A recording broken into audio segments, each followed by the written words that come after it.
ராஜாதி ராஜ ராஜ மார்த்தாண்ட ராஜ கம்பீர ராஜ புரட்சிகர ராஜ பராக்கிரம ராஜ வைராக்கிய.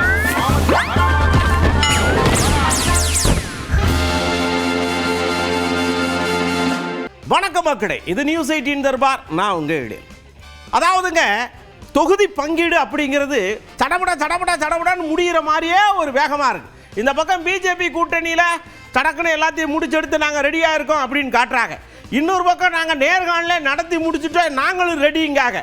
ஆனாலும் சில பேருக்கு இடையில மட்டும்தான் அந்த கூட்டல் குழப்பம்லாம் இருந்துக்கிட்டே இருக்கு. 1-2க்குள்ளே மேலே இங்கேயும் போயிட்டே வந்துக்கிட்டு இருக்காங்க. இதெல்லாம் பத்தாதுன்னு ஒரு அழகான விஷயங்க, ஓட்டு போடுங்கள் விழிப்புணர்வு ஏகப்பட்டது நடந்துகிட்டே இருக்கு. அப்படி ஏகப்பட்ட விஷயத்தை உள்ள வச்சிருக்கிற வாங்க நிகழ்ச்சிக்குள்ள போய் ஒன்று ஒன்றா பார்த்து என்ஜாய் பண்ணுவோம். செம்ம சீனுமா, நேரா செம சீனுமாக்குள்ள போறோம். ஏப்பா எடப்பாடி ஐயா டெல்லிக்கு வராருன்னு பூரா அங்கே தமிழ்நாட்டில் சண்டை ஓட்டு கிடக்காங்க. இது வேலைக்கு ஆகாது, மிஸ்டர் பியூஷ் கோயல் நீங்கள் போய் எல்லாத்தையும் முடிச்சு விட்டுவாங்க அப்படின்னு சொல்லி அனுப்பிச்சு விட்டாங்கடா. எல்லாம் பியூஷ் கோயல் வராரு, இன்னைக்கு ஜோலி முடிஞ்சிடும்னு சாலையை வச்சுக்கிட்டு ரெடியாக நின்று போட்டு வர வைத்திருக்காங்கடா.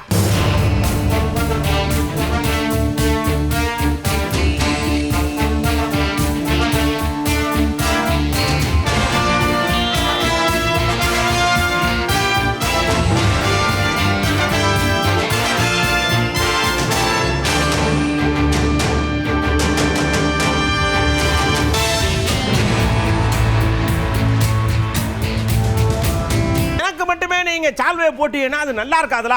நான் டெல்லியில இருந்து வாங்கிட்டு வந்திருக்கேன். மிஸ்டர் எடப்பாடி இங்க வாங்க, உங்களுக்கு தான் இந்த சால்வை சொல்லி அவருக்கு போட்டு அவர் பகபகன்னு சிரிக்கார்.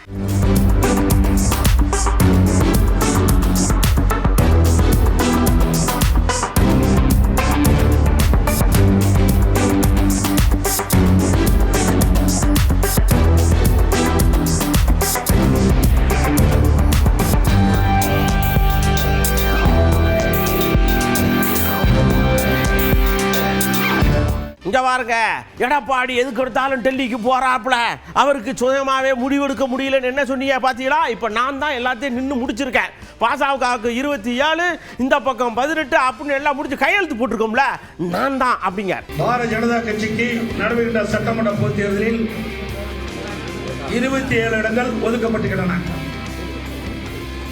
பாட்டாளி மக்கள் கட்சிக்கு 18 சட்டமன்ற தொகுதிகள் ஒதுக்கப்பட்டுள்ளன. அம்மா மக்கள் முன்னேற்ற கழக கட்சிக்கு 11 தொகுதிகள் ஒதுக்கப்பட்டுள்ளன. இன்னும் பல கட்சிகளோடு, எங்கள் கூட்டணியில் வாங்கியிருக்கின்ற பல கட்சிகளோடு பேச்சுவார்த்தை நடந்து கொண்டிருக்கிறது.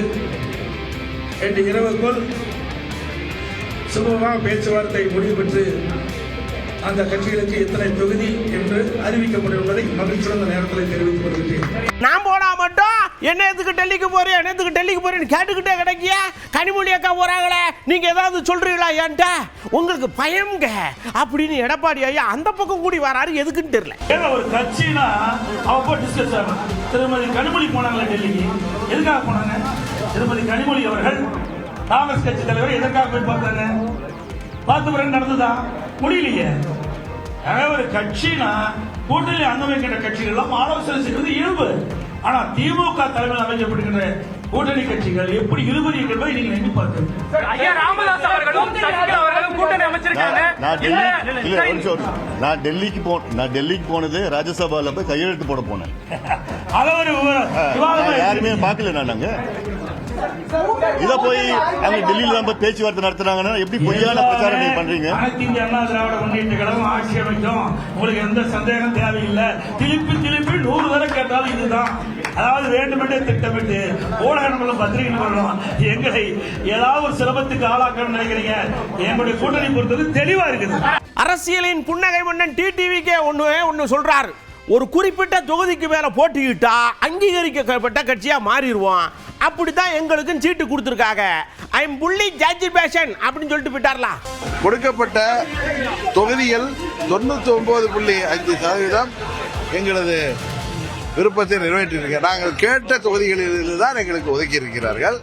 அதனால நாங்கள் எங்கள் தொண்டர்களும் நிர்வாகிகளும் சிறப்பாக செயல்படுவார்கள்.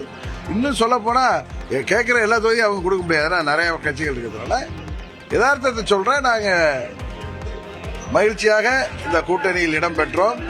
மகிழ்ச்சியாக தொகுதி பங்கீடை ஏற்றுக்கொண்டிருக்க.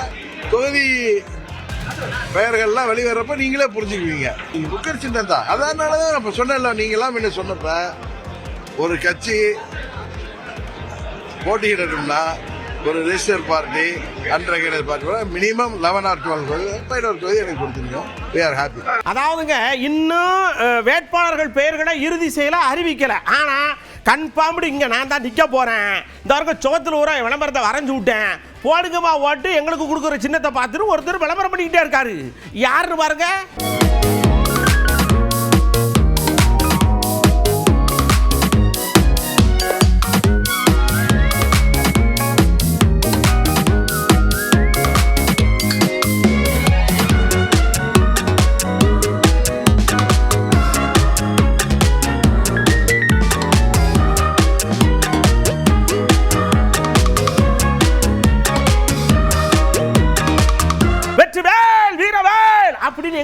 போருக்கு போவாங்க.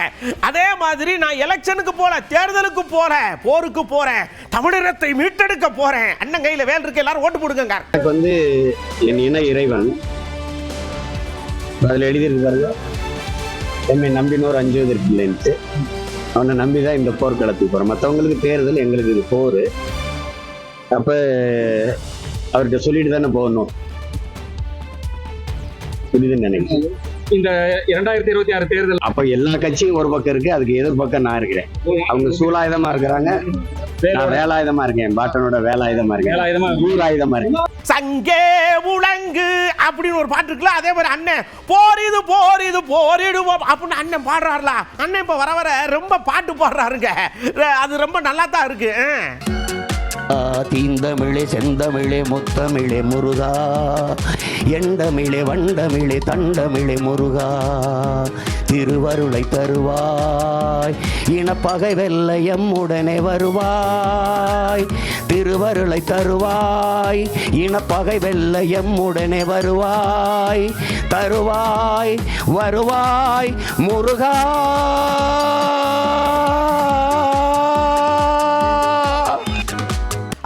இந்த ட்ரெயின் கிளம்பும் போது கடைசி நேரத்தில் திப்புடு சூட் கேஸை தூக்கிட்டு வந்து முண்டி அடிப்போம் பாருங்க. இதே மாதிரி தாங்க இந்த கடைசி நேரத்தில் வருது. எலெக்ஷன் வரைக்கும் இருக்குது. பாண்டிச்சேரியில் இன்னைக்கு தான் கடைசி நாள். ஒன்று புடுங்க ஊட்டியோட எல்லாம் முன்னாள் கூட்டத்துக்கு வந்து வரிசையில் நிற்காங்க. ஏன் ஒரு 4 நாள் இருந்துச்சுல, ஒன்று ஒன்றா பண்ணியிருக்கலாம்ல.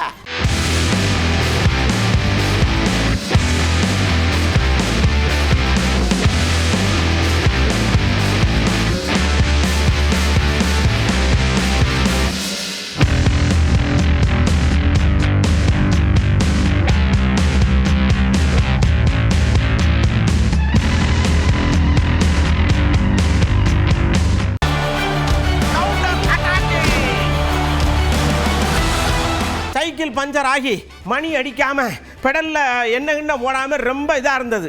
பியூஷ் கோயல் ஐயா வந்த உடனே சடக்குன்னு சைக்கிள்லாம் ரெடி பண்ணிட்டார்ல வாசன் ஐயா.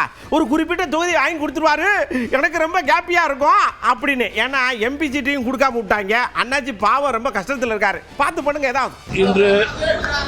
இன்று டெல்லியிலிருந்து சென்னை வருகை புரிந்திருக்கிற மரியாதைக்குரிய என்டிஏ அவர்களுடைய பொறுப்பாளர் திரு பியூஷ் கோயல் அவர்களிடம் சட்டமன்ற தேர்தலிலே தமிழ் மாநில காங்கிரஸ் கட்சியினுடைய தலைவர்கள் தொண்டர்களுடைய விருப்பத்திற்கேற்றவாறு தொகுதிகள் எண்ணிக்கைகள் குறித்து அவர்களிடம் விரிவாக பேசியிருக்கிறேன்.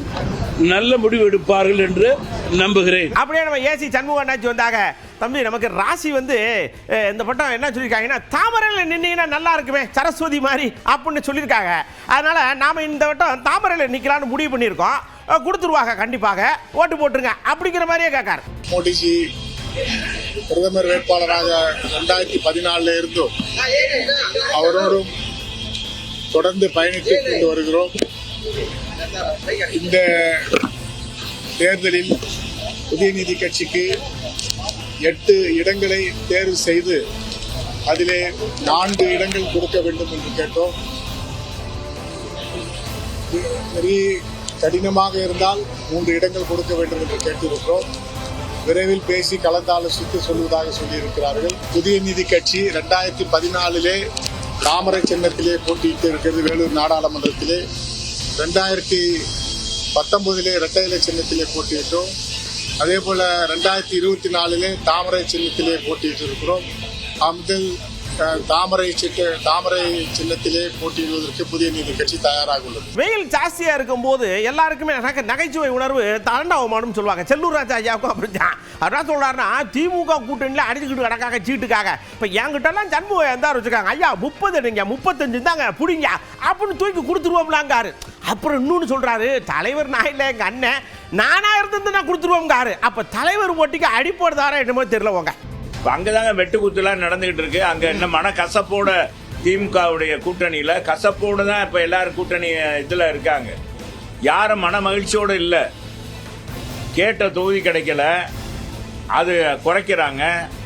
ரெண்டாவது இன்னொன்று என்னன்னா, அங்க பயணிக்கிறவங்க மத்தியில் தொண்டர்களும் மன சோர்வோடு ஆகிவிட்டாங்க இன்னைக்கு. அதனால அந்த கூட்டணியில தான் சலசலப்பு. எங்க கூட்டணியில சலசலப்பு இல்லை. எங்க பொதுச் செயலர் தெளிவுபடுத்திட்டார். எனவே அதை பற்றி நீங்க எந்த இதுவும் கவலையே பட வேண்டாம். ஊடகங்கள் எங்களுக்கான பணியை நாங்கள் தொண்டர்களுக்கு செஞ்சுக்கிட்டு இருக்கோம். எங்க தொண்டர்களும் மக்களை சந்தித்து கொண்டிருக்காங்க. மக்கள் ஏகோபித்த வரவேற்பு கொடுக்குறாங்க எங்களுக்கு. அதனால வெளில போவது அண்ணா திராவிட முன்னேற்ற கழகம் தலைமையிலான கூட்டணி தான் என்பதை தெரிவிச்சுக்கிறேன்.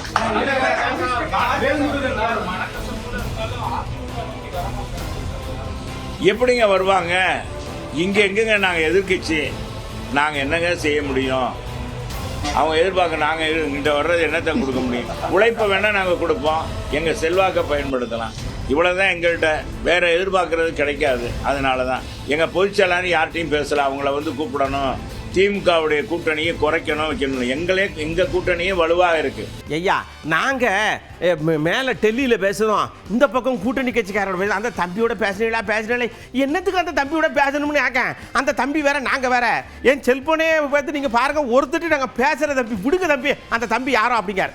நீங்க தேவையில்லாத கேள்வியெல்லாம் கேட்கக்கூடாது. நாங்க யாரையும் கூப்பிடல. எங்க பொதுச் செயலாளரே சொல்லிட்டாரு, யாரு கூடயும் எந்த நேரத்திலும் நாங்கள் யாரு கூடயும் தொடர்பு கொள்ளவில்லை. இது பத்திரிகைகளாக திராவிட முன்னேற்ற கழகத்தால் இது புனையப்பட்ட ஒரு ஊடகம் செய்தி தான், ஊடக செய்தி. எனவே எந்த காலத்திலையும் கிடையாது. தேவையில்லாத இதை போட்டு அப்போ தொண்டர்கள் மத்தியிலும் மக்கள் மத்தியில் ஒரு குழப்பத்தை, இந்த கட்சியெல்லாம் சேரணும்னு நினைச்சாங்களே, சேரலையே அப்படின்னு நினைக்கணுன்றதுக்காக திமுக திட்டமிட்டு அண்ணா திமுகவுடைய செல்வாக்கு, அது எடப்பாடி அவருடைய செல்வாக்கு எப்படியாவது குறைக்கணும் அப்படின்னு நினைக்கிறாங்க. நினைச்சது தான் அந்த செய்தி. எனவே எந்த காலத்திலையும் நானா ஏதோ யாருமே நாங்க சொன்னது, எங்க தலைவர்களே யாருமே சொன்னது கிடையாது. அப்படியே விஜயபாஸ்கர் அண்ணாச்சி வந்தார், ஏகப்பட்ட ஃபைல் வச்சிருப்பார் போல் இருக்கு. ஒண்ணா இறக்கி விட்டோம்னா திமுக கிடுக்கிட்டு ஆடி போயிடும். அப்படி ஆடக்கூடாதுன்னா நீங்க எங்களை அனுசரிச்சிருங்க அப்படிங்கிற மாதிரி பேசாரு.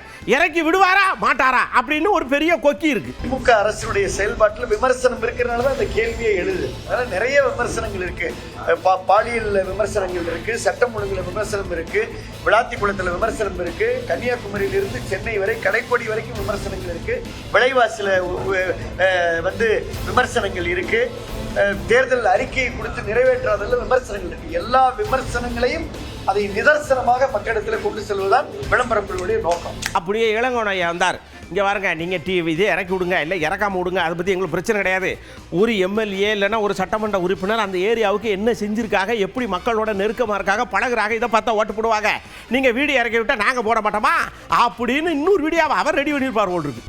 திராவிட முன்னேற்ற கழகம் கடந்த 5 ஆண்டு காலத்தில் ஆற்றி இருக்கிற சாதனைகள், எங்கள் முதலமைச்சர் தமிழ்நாட்டு மக்களுக்கு அளித்துள்ள திட்டங்கள், பெண்களின் முன்னேற்றத்திற்காக வழங்கிய திட்டங்கள், கல்வியிலே அனைவரும் நன்றாக கற்க வேண்டும் என்பதற்காக வழங்கிய திட்டங்கள், இங்கே உருவாக்கி இருக்கின்ற தொழிற்சாலைகள், வேலை வாய்ப்புகளை பெரிய அளவிலே வழங்கக்கூடிய தொழிற்சாலைகள் என்று அனைத்து மக்களுக்கும் நன்மை செய்யக்கூடிய ஆட்சியாக இந்த 5 ஆண்டு கால ஆட்சி இருக்கும் பொழுது மக்கள் ஆட்சியாளர்களின் செயல்பாடுகளுக்கு வாக்களிப்பார்களே தவிர மற்ற எதையும் பார்க்க மாட்டார்கள். எனவே யார் எங்க நின்றாலும் எங்களுக்கு கவலை இல்லை. இங்க வாரியா இது வரைக்கும் அச்சா உச்சா அப்படி இப்படின்னு இருந்தாங்க. ஆனால் நல்லா கூட்டி கழிச்சு பாருங்க, கணக்கு சரியா வருதுல. முதலமைச்சர் எல்லாம் கரெக்டாக பண்ணியிருக்காருல. நாங்கள் எதுக்கு பாரு இந்த கட்சிக்கு வந்திருக்கோம், தாய் கழகத்துக்கு ஏன் வந்திருக்கோம் அப்படின்னு வைத்து இல்லைங்கய்யா அப்படியே வகை தொகை இல்லாமல் அழகாக பேசுகிறார். அதாவது இப்போதைய அரசியல் சூழ்நிலையில் முதலமைச்சருடைய நடவடிக்கைகள் எல்லோரும் மனதார அவருடைய செயல்பாடுகள், அவருடைய திட்டங்கள் எல்லோரும் மனதார வாழ்த்துகிறார்கள், போற்றுகிறார்கள், வரவேற்கிறார்கள். தஞ்சாவூர் மாவட்டம் உட்பட டெல்டா மாவட்டம் வந்து திமுக எப்பவும் சாதகமாக இருக்கும். இந்த முறை எப்படி இருக்கு? தேர்தல் கலை எப்படி இருக்கு? 100% சாதகமாக இருக்கும். எல்லா தொகுதியுமே வெற்றி பெற்றுவிடும். ஐயா, இப்போ ஊரில் பொங்கல் வருது, திடீர்னு நம்ம ட்ரெஸ் எடுக்க போகிறோம் வீட்டில். அதில் பார்த்தீங்கன்னா இது நல்லா இருக்கு, எனக்கு நீ நல்லா எடுக்கல, இதில் 5 ரூபா கூட இருக்குன்னு அப்படி வீட்டுக்குள்ளே சண்டை வரும்போது, எலெக்ஷனுங்கிறது ஒரு பெரிய திருவிழா. கூட்டணிக்குள்ளே இருக்கவங்க எனக்கு 5 குடும்பாக 10 குடும்பாக இல்லைம்மா, இதெல்லாம் ஒரு சாதாரண விஷயம் தானே. உடனே அடிச்சுக்கிறாங்க, வெட்டிக்கிறாங்க, குத்தி என்ன பேச்சு பேசுறீங்க நீங்கள் அப்படின்னு செல்லூர் ஐயாவுக்கு இங்கேருந்து சரட்டுன்னு சாட்டையை விடுதார்ல. அது இயல்பு, அதில் தவறு கிடையாது. ஒவ்வொரு கட்சியும் தங்களுக்கு அதிகமான எண்ணிக்கையில் இடங்கள் வேண்டும் என்று எதிர்பார்ப்பது தவறு கிடையாது. காரணம், வெற்றி பெறுகிற கூட்டணியில் இருக்கிற கட்சிகளுக்கு நிறைய சட்டமன்ற உறுப்பினர்கள் இருக்க வேண்டும் என்கிற ஆசையும் இருக்கும். அதே நேரத்தில் சில பிரச்சனைகள், ஒரு ஆட்சிக்கு தேவையான எண்ணிக்கையிலே, ஆட்சி அமைக்க தேவையான எண்ணிக்கையிலே வெற்றி பெறுவதற்கும் நிலையான ஆட்சி அமைப்பதற்கும் உரிய இடங்களை திராவிட முன்னேற்ற கழகம் நேரடியாக போட்டியிடக்கூடிய தொகுதிகளை வைத்துக்கொண்டு மற்ற தொகுதிகளை நம்முடைய கூட்டணி கட்சி அனைவருக்கும் பகிர்ந்து அனைவரையும் வெற்றி பெற செய்யக்கூடிய இயக்கமாக இருக்கிறது. கடந்த நாடாளுமன்ற தேர்தலிலே 10 இடம் கொடுத்தவர்களும் 10 வெற்றி பெற்றார்கள், 2 இடம் பெற்றவர்கள் 2 வெற்றி பெற்றார்கள் என்ற நிலையிலே 39 இடங்களையும் திராவிட முன்னேற்ற கழக கூட்டணி வெற்றி பெற்று எல்லா கட்சிகளுக்கும் உரிய இடங்கள் கிடைத்தன. இந்த முறையும் அவர்கள் போட்டியிடும் எல்லா இடங்களிலும் எங்கள் கூட்டணி கட்சி தோழர்கள் அனைவரும் வெற்றி பெறுவார்கள். கடந்த சட்டமன்றத்தில் அவர்களுக்கு இருந்த எண்ணிக்கையை விட அதிக எண்ணிக்கையிலே இந்த முறை சட்டமன்ற உறுப்பினர்கள் அமைவார். இங்க பாருங்க, நமக்கு கூட்டணி தான் முக்கியம், கூட்டணி தர்மம் தான் முக்கியம், பாசகவை எதுக்குறதா முக்கியம். அதனால நானும் கொஞ்சம் குறைச்சிக்கிறேன், என் தொகுதியிலேருந்து 2-3 நான் தாரேன், ஏந்து நில்லுங்க, எதுக்கு பிடிச்சது சண்டை அப்படின்னு அந்நியார் பெருந்தன்மையா சொல்றாங்க. சடக்குன்னு கைப்பற்றுங்க. தேமுதிக இன்னைக்கு தமிழ்நாடு முழுக்க 3வது மிகப்பெரிய அங்கீகரிக்கப்பட்ட கட்சி. ஏற்கனவே பல தேர்தல்களில் தனியாக களம் கண்டு 10% மேல் வாக்கு சதவீதத்தை வாங்கி நிரூபித்த ஒரு கட்சி. எதிர்கட்சி தலைவராக கேப்டன் அவர்கள் இருந்த ஒரு கட்சி. எங்களுடைய 29 சட்டமன்ற உறுப்பினர்கள் சென்று எதிர்கட்சியாக இருந்த ஒரு கட்சி. அதனால இன்றைக்கும் தமிழ்நாடு முழுக்க தேசிய முற்போக்கு திராவிட கழகத்தின் சார்பாக BL2 ஃபார்மும் பூத் கமிட்டிகளையும் அமைத்து ஆண்ட கட்சிக்கும் ஆளும் கட்சிக்கும் நிகராக அனைத்து தொகுதிகளில் பூத் கமிட்டியை அமைத்து மிகப்பெரிய ஒரு கட்சியாக எங்கள் கட்சியை நிரூபிச்சிருக்காங்க எங்கள் கழக நிர்வாகிகள், தொண்டர்கள். அதனால எங்களுக்கான உரிமையை நாங்கள் சொல்லி இருக்கிறோம். அந்த நம்பர் உங்களுக்கு நாங்கள் அதிகாரப்பூர்வமாக சொல்லும் பொழுது நீங்க கேட்கிற அத்தனை கேள்விக்கும் நான் பதில் சொல்றேன். கேட்டது எவ்வளோ, விட்டு கொடுத்தது எவ்வளோ, ஃபைனல் எவ்வளோ என்பது அன்னைக்கு உங்களுக்கு நான் சொல்றேன். கண்டிப்பா மற்றவர்கள் விட்டு கொடுக்கும் போது தேமுதிகவும் விட்டு கொடுக்கும், அதுல மாற்று கருத்து இல்லை, அதுல எந்த மாற்று கருத்தும் இல்லை. ஒரு கூட்டணி சக்சஸ்ஃபுல்லா போகணும் அப்படின்னா விட்டு கொடுக்கணுன்றப்போ அவங்கெல்லாம் 1-2 விட்டு கொடுக்குறப்போ தேமுதிகவும் விட்டு கொடுக்கும், அதுல மாற்று கருத்து. இங்க பாருங்க, எங்களுக்கு வேட்பாளர்கள் விசுவாசமா இருக்கணும். அப்படியே தேமுதிகன்னா அப்படியே தேன் மாதிரி இருக்கக்கூடிய விசுவாச ஆள்கள் நிரூபித்திருக்காங்க அப்படின்னு சொல்லணும். அதை விட்டுவிட்டு இந்த காசு வாங்குறதெல்லாம் நமக்கு ஆகாது தம்பி, அது அன்னைக்கு சுத்தமா பிடிக்காதுங்க. ஆகல மற்றவங்க எல்லாம் ₹1 கூட செலவு பண்ணாம களத்தில் நிற்கிறாங்களா வேட்பாளர்கள்? அது எந்த கட்சியாக இருந்தாலும் இல்லை, மற்ற கட்சிகள் மட்டும் என்ன பண்றாங்கன்னு நான் கேட்கிறேன். அரசியல் என்பது இங்க என்னன்னா, இன்னைக்கு தேர்தல் என்றாலே அதற்கு இன்னொரு மீனிங் பணம். ஆனா எங்க கட்சியை பொறுத்த வரைக்கும் அது மட்டுமே கிடையாது. நான் முதல் லைன்லயே எங்க நிர்வாகிகள் கிட்ட நான் சொல்லி இருக்கிறது, ஃபர்ஸ்ட் பிரியாரிட்டி விசுவாசம் இருப்பவர்களுக்கு தான் அந்த வாய்ப்பு வழங்கப்படும். அதுதான் நான் என்னுடைய ஃபர்ஸ்ட் பிரியாரிட்டியை நான் சொல்லியிருக்கேன். அதனால இங்க இருக்கிறவங்க ஏற்கனவே எம்எல்ஏக்களாக ஜெயிச்சவங்க, எல்லா மாவட்ட செயலாளரும் தேர்தல்களில் போட்டியிட்டவர்கள், அவங்களுக்கு தெரியும் எவ்வளோ தேர்தலை சந்திச்சவங்க, ஒரு தேர்தல்னா எவ்வளோ செலவு வரும் என்பது அவங்களுக்கே தெரியும். அதனால அதை நாங்கள் சொல்லி தான் அவங்க தெரிஞ்சுக்கணுன்றது கிடையாது. எனவே இங்கே விசுவாசத்திற்கு தான் முதல் இடம், அதில் மாற்று கருத்து இல்லை. திருப்பதிக்கு புது காரில் ஓடில எம்பி பதவி ஒன்று கார் கிடைச்சிருச்சா அப்படின்னு யோ அந்த கார் வாங்கி ரொம்ப வருஷம் ஆயிதியா.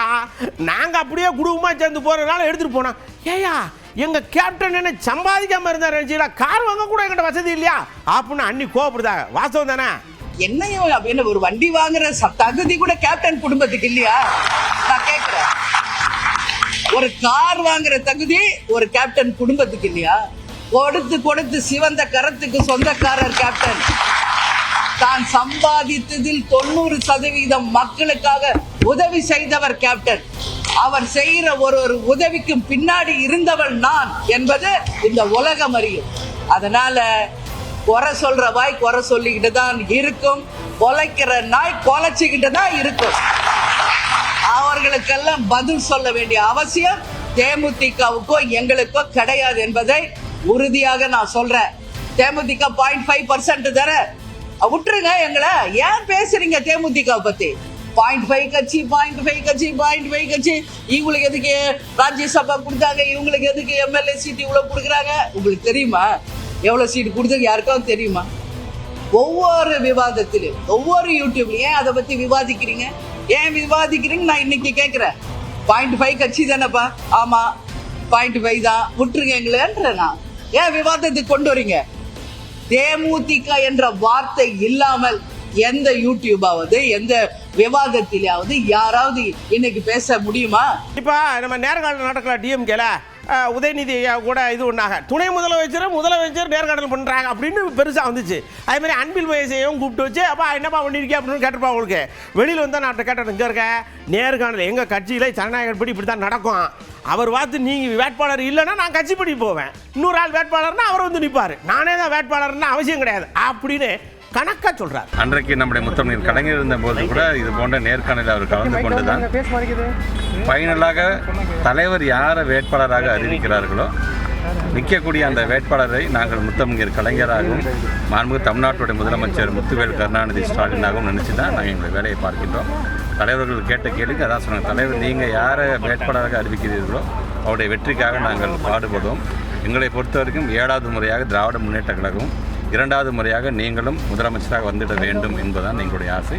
அதற்காக நாங்கள் கண் துஞ்சாமல் உழைப்போம் என்பதை மட்டும் உறுதியாக நான் சொல்கிறேன். அடுத்து அன்பில் ஐயா ஒன்று சொன்னார். இங்கே பாருங்க, டெல்டாவில் ஃபோக்கஸிங் ஜாஸ்தியாக இருக்குது. 41 தூக்கிட்டு சட்டசபையில் உட்கார வச்சு அழகு பார்த்து ஆரத்தி எடுக்கிறத எங்கள் வேலைங்க, அதுதான் முழு மூச்சா நாங்கள் இருக்க போகிறோம் அப்படிங்கிறல. ஏற்கனவே உங்களுக்கு தெரியும், உங்களுக்கு 3ல் ஒரு பங்கு என்றைக்குமே எங்கள் டெல்டா மாவட்டம் தான் கான்ட்ரிபியூட் பண்ணோம். இந்த முறை ஒரு 3-4 தொகுதி தான் நாங்கள் மிஸ் பண்ணியிருந்தோம். இந்த முறை அதையும் சேர்த்து எங்களுடைய மண்டல பொறுப்பாளர் அண்ணன் கே நேரு அவர்கள் கிட்டத்தட்ட 41 தொகுதிகளுக்கு அவர் தான் பொறுப்பாளர்.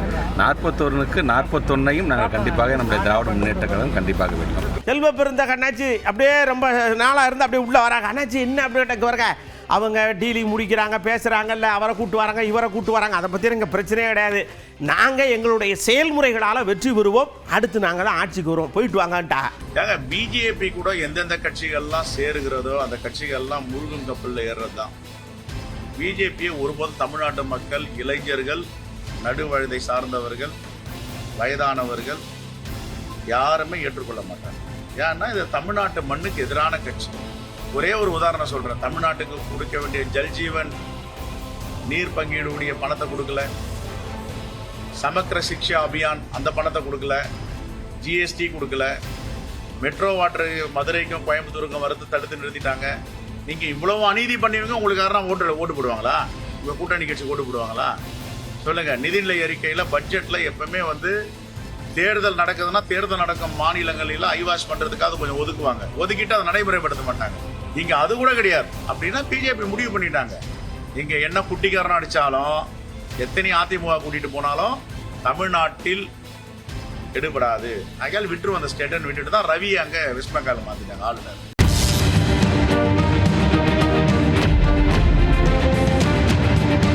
அப்படியே நேரம் மக்கள்கிட்ட கூப்பிட்டோம், இங்கே வாங்க ஓட்டுன்னு வந்துச்சுனாலே கட்டில் படுத்து கிடந்தாலும் தூக்கிட்டு ஓட்டு போட்டால் அந்த அம்மா கரெக்டாக ஓட்டு போடுறது, அந்த ஐயா கரெக்டாக ஓட்டு போடுறாங்க. ஆனால் ஓட்டு வருதுன்னு ஓடிக்கிட்டு இருக்கு இந்த சின்ன பசங்க தான் ஒழுங்காக ஓட்டு போடுறது இல்லை. அதை பற்றி என்ன நினைக்கேன்னு அப்படியே கலந்துக்கிட்டு கேட்டோம்ரா. சொல்கிறாங்க மை வச்ச மாதிரி பதில். யார் வந்தால் நமக்கு எந்த மாற்றம் வரப்போகிறது இல்லை, அப்புறம் எதுக்கு சார் ஓட்டு போடணும், அதான் எங்களுக்கு ஃபஸ்ட்டு தோணும். அப்புறம் அதுதான் எங்களுக்கு இளைஞர் எல்லாத்துக்கும் அதுதான் தோணும். நாங்கள் பதிஞ்சா கூட ஓட் கார்டு வந்து வர்றது கிடையாது, அது ஒரு சிக்கலாக இருக்குது. மோஸ்ட்லி எங்களை மாதிரி பொண்ணுங்க வந்து ஓட்டு போடுறதுக்கு ஃபோன்லேயே இப்போ ஓட்டு போடுற மாட்டுக்கு இருந்துச்சுன்னா நாங்களே தனியாக நாங்கள் எப்போ ஓட்டு போடுறோம் எங்கள் டயத்துக்கு ஏற்ற மாதிரி நாங்கள் ஓட்டுக்கு போட்டு வைப்போம்ல. இளைஞர்களுக்கு இது வரைக்கும் அந்த தேசத்தோட நலன் வந்து இன்னும் அவங்களுக்கு தெரியல, ஓட்டளிப்போடைய முக்கியத்துவம் புரியல, ஓட்டிங்கோட வேல்யூ வந்து இன்னும் அவங்களுக்கு தெரியல.